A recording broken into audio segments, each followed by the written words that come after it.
అంబేద్కర్ కు గౌరవం దక్కకుండా అడ్డుకున్న పార్టీ కాంగ్రెస్ మాత్రమేనని మంత్రి సత్యకుమార్ యాదవ్ అన్నారు. ఎన్డీఏ ప్రభుత్వం వచ్చిన తర్వాతే అంబేద్కర్ కు భారతరత్న ఇచ్చి సముచిత స్థానం కల్పించినట్లు స్పష్టం చేశారు. విజయవాడలోని అంబేద్కర్ స్మృతివనంలో అంబేద్కర్ 135వ జయంతి ఉత్సవాలు ముగింపు కార్యక్రమం నిర్వహించారు. ఈ కార్యక్రమంలో బీజేపీ రాష్ట్ర అధ్యక్షుడు మాధవ్తో కలిసి మంత్రి సత్యకుమార్ పాల్గొన్నారు. అంతకుముందు బందర్ రోడ్లోని ఇండోర్ స్టేడియం నుంచి అంబేద్కర్ స్మృతివనం వరకు వేలాది మంది డప్పు కళాకారులతో భారీ ప్రదర్శన నిర్వహించారు. డప్పు కళాకారులకు గుర్తింపు ఇవ్వాల్సిన అవసరం ఎంతైనా ఉందని మంత్రి సత్యకుమార్ అన్నారు. వారి సమస్యలను సీఎం చంద్రబాబు దృష్టికి తీసుకువెళ్లి పరిష్కరించేలా కృషి చేస్తానని వెల్లడించారు. మనందరికీ తెలుసు, ఈ భారత జాతి కన్నా ముక్తి బిడ్డల్లో ముందు వరుసలో ఉండేది ఎవరయ్యారంటే డాక్టర్ బిఆర్ అంబేద్కర్. అద్భుతమైన రాజ్యాంగాన్ని మనకి నిర్మించిన వ్యక్తిని గుర్తించడానికి అనేక సంవత్సరాలు పాలించిన పాలకులు ఇష్టపడలేదు.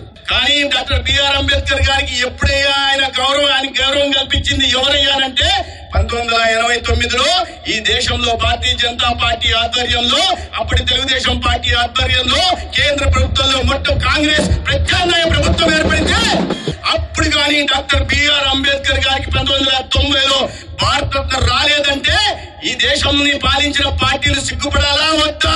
మానవ నాగరికత ముందుకెళ్లడానికి డప్పు కారణమైందని తొలి సంగీత వాయిద్యం ఏదైతే ఉంది అంటే అది డప్పు అని మనందరం గుర్తించుకోవాలి. డప్పు కళాకారులకు సంబంధించిన ఉచిత బస్సు సౌకర్యం గాని, అలాగే డప్పు కళాకారులకు సంబంధించిన కుటుంబాల్లో విద్య, వైద్యం, అలాగే ఇళ్లు నిర్మించడానికి కృషి చేస్తామని తెలియజేస్తూ ప్రతి పంచాయతీలో ఒక డప్పు కళాకారుని ప్రభుత్వం తీసుకోవాలని చెప్పి వాళ్ళకి తగిన స్థానం ఇవ్వాలి, ఒక పోస్ట్ క్రియేట్ చేయాలని చెప్పి కూడా మేము డిమాండ్ చేస్తున్నాం.